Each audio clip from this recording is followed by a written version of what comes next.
I will show you mercy. You will die, forget the dream, and awake under the morning sun.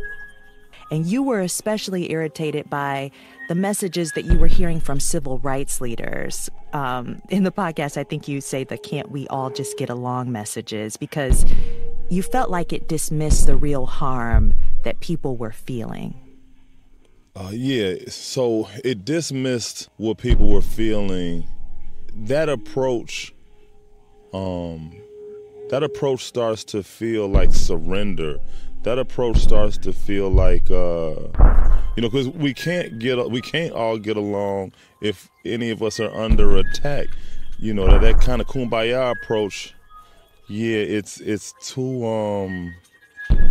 too passive. It's a give up.